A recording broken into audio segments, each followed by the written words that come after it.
রাকাত, সময় লাগলো 40,000 বছর। আল্লাহু আকবার বলবেন না? নামাজ কয় রাকাত? সময় 40,000 বছর। সালাম ফিরেছেন, আল্লাহ পাক বলেন জিবরাইল কি করলে? বলছে আল্লাহ 2 রাকাত নামাজ আদায় করলাম শুকরিয়া আদায়, শুকরিয়াতে কৃতজ্ঞতা স্বরূপ। কেন? আপনি আমাকে ফেরেশতার সর্দার জিবরাইল বানিয়েছেন, আমার মাধ্যমে আসমানি কিতাব সমস্ত ওহীগুলো আল্লাহ আপনি নাজিল করতেন, সর্বশেষ এবং সর্বশ্রেষ্ঠ কিতাব কোরআন আমি নিয়ে এসেছি। সুবহানাল্লাহ, এই শুকরিয়া আদায় করলাম। জিবরাইল সঙ্গে আমি একটা নবী পাঠাবো, মুহাম্মাদুর রাসূলুল্লাহ সাল্লাল্লাহু আলাইহি সাল্লাম। এই নবীর উম্মত নামাজ পড়বে 2 রাকাত, সময় লাগবে 2 মিনিট। 2 মিনিটে আমার এই বান্দা ওই নবীর উম্মত নামাজ পড়বে। আমরা ওই নবীর উম্মত কারা? আমরা নামাজ পড়বো 2 রাকাত, সময় লাগবে 2 মিনিট। আমি আল্লাহ এই বান্দাদেরকে একটা জান্নাত দেব, ওই জান্নাতটা তুমি দেখে যাও, কুদরতি জান্নাত। আল্লাহ জান্নাত বানাই রাখছেন, জাহান্নামও বানাই রাখছেন।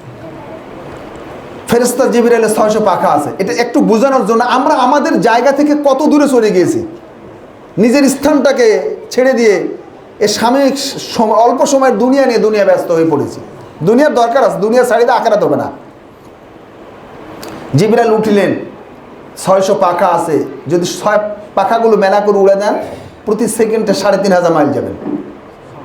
কত দূর?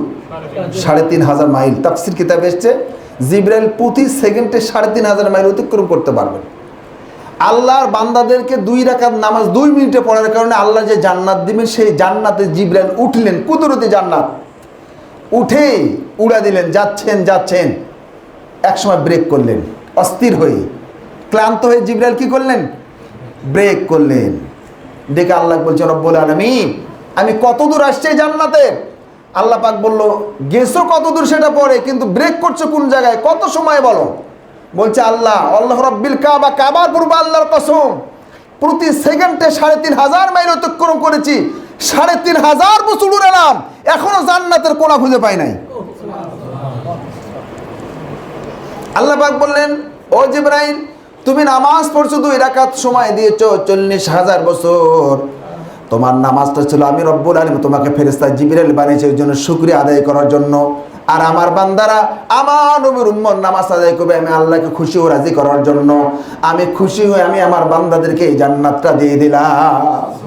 আল্লাহ কত বড় জান্নাত! আল্লাহ পাক বললেন ওয়াসারিউ ইলা মাগফিরাতিন মির রাব্বিকুম ওয়া জান্নাতিন আরদুহাস সামাওয়াতু ওয়াল আরদ উইদ্দাত লিল মুত্তাকিন। তোমরা তোমার রবের ক্ষমার দিকে দৌড়ে যাও আর কামনা করো বাসর ওই জান্নাতের, যেই জান্নাতের ব্যাসার্ধ বিস্তৃত বিশাল আকাশ জমিনের সমপরিমাণ। আর আমি আল্লাহ একটা মুত্তাকিদের জন্য এই জান্নাতের ওয়াদা করেছি। সুবহানাল্লাহ। কার জন্য? আমাদের জন্য। আমাদের জন্য জান্নাত। ওই যে বাড়ি, জান্নাতের বাড়ি, যেখানে আমাদের বাবা আদম মা হাওয়াকে আল্লাহ রাব্বুল আলামিন মা হাওয়াকে জান্নাতে সৃষ্টি করে ওখান থেকে আমাদেরকে ছিটকে ভুলের কারণে এখানে এসেছি। আসল বাড়িটা কোথায়? জান্নাতে। মানুষ মরে যায় না, মরে না, মানুষের পরিবর্তন হয়, বারজাক বলা হয় এটাকে, অন্তরাল। মানুষ যদি মরেই চলে যায়, একেবারে শেষ হয়ে যায়, তাহলে পরকাল সম্পর্কে কোরআনে যতগুলো বর্ণনা এসছে 30 পারা 10 পারার সমান। কোরআনের 10 পারার সময় ওয়াজ আল্লাহ নিজে করেছেন পরকাল সম্পর্কে। কবর থেকে শুরু করে যত স্তর আছে, পরকাল, কবর, হাসর, মিজান, ফুলসেরাত, জাহান্নাম, জান্নাত, এই সবগুলোর সমন্বয়ে কোরআনের 10 পারার সমান। সুবহানাল্লাহ। তাহলে আমরা আমাদের বাড়িটা ভুলে গেছি। কোথায় এসে? দুনিয়াতে এসে। দুনিয়াতে আসার মনে করলাম দুনিয়াটা অনেক বড় জায়গা। যখন মায়ের পেটে ছিলাম মনে করি এটা বিশাল একটা এরিয়া। কি আপনারা বলেন তো মায়ের পেটে কেমন ছিলেন, কিরকম জায়গাতে বলতে পারবেন? আমরা পারবো কেউ? না। কিন্তু ওখানে একটা জগৎ ছিল, কি বলেন? মায়ের পেটে একটা জগতে ছিলাম না? ওখান থেকে বের হয়ে মনে করি এটা একটা বিশাল জগৎ। হাদিসে এসছে আল্লাহ রাব্বুল আলামিন এই পৃথিবীটা আল্লাহর কাছে, শুনতেছেন, এই পৃথিবীটা আল্লাহর কাছে মশার ডেনার সমান নয়। হয় বলেন নাই? মশার ডেনা আনুমানিক কত কেজি ওজন হবে? মশার ডেনার সমান হয়ও যদি বলতো তাহলে একটা কথা, নয় বলছে। বিজ্ঞান এখন প্রমাণ করছে, বিজ্ঞান প্রমাণ করেছে যে সৌরজগতের ব্ল্যাক হোল, এই ব্ল্যাক হোল থেকে যদি মাইক্রোওয়েভ যন্ত্র দিয়ে অথবা ওরকম দ্রুত গতি কোনো যন্ত্র দিয়ে তাকানো হয় যে পৃথিবী নামে একটা গ্রহ আছে, এটা কিন্তু একটা গ্রহ, পৃথিবী একটা গ্রহ, মিল্কি গ্যালাক্সি আরো যতগুলো আছে, এই পৃথিবী নামক যেটা গ্রহ আছে এটা খুঁজে পাওয়া যায় না। সুবহানাল্লাহ, আল্লাহু আকবার। ওনারা দেখতেছে কি পৃথিবী, বাংলাদেশ না, বাংলাদেশ বলছি না, পৃথিবী, গোটা পৃথিবীটাকে সৌরজগতের ওই জায়গা থেকে, এরিয়া থেকে তাকিয়ে পৃথিবী নামে গ্রহ খুঁজে পাওয়া যায় না। মানে পৃথিবী থেকে 13 লক্ষ গুণ বড় সূর্য, কত গুণ, এরকম হাজার হাজার তারকা আছে সূর্যের চেয়ে অনেক বড়, ওরকম হাজার হাজার কোটি কোটি মিল্কি আছে সূর্য ওই তারকার চেয়ে অনেক বড়। আল্লাহু আকবার, আল্লাহু আকবার, আল্লাহু আকবার। আর এই পৃথিবীতে আমরা 200 বিঘা জমির মালিক, 2-4-10 কোটি টাকার মালিক, এর মানে এর থামা যায় না, বুঝতেই পারছেন। ও মনে হচ্ছে যে ওই গোটা পৃথিবীর মালিক। মনে রাখবেন, সর্বনিম্ন জান্নাত যিনি আল্লাহকে দিবেন কমপক্ষে এরকম 10টা পৃথিবীর সমপরিমাণ। এটা আপনাদের, এটা কার বলেন, কার? আমাদের। এই নিজের বাড়ি নিজের জায়গা ভুলে গিয়ে পৃথিবীতে এসে সবাই, আমি এই কথাটা সারা দেশে বলি, 3টা জিনিস আপনার।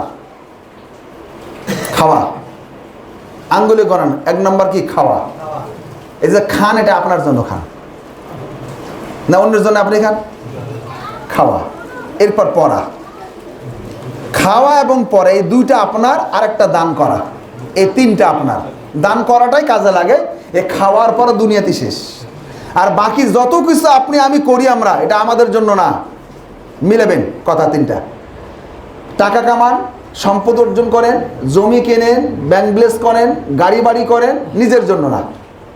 এগুলো সব ছেলেদের জন্য, পরিবারদের জন্য, ওয়ারিসদের জন্য, আওলাদের জন্য। নিজের জন্য যা করেন শুধু খাওয়া আর পড়া। কি ঠিক আছে? আমরা যা করি নিজের জন্য করি, শুধু খাওয়া আর পড়া, এই 2টাই নিজের, বাকি সব অন্যের জন্য করি।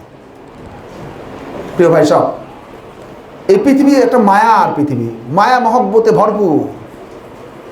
মরতেই চায় না, মরতেই চায় না, এত অসুস্থ, মরে না মরতেও চায়, কিন্তু বাঁচতে পারো, একদিনই পৃথিবী ছাড়ে যেতে হবে। এটা সাময়িক সময়ের জন্য।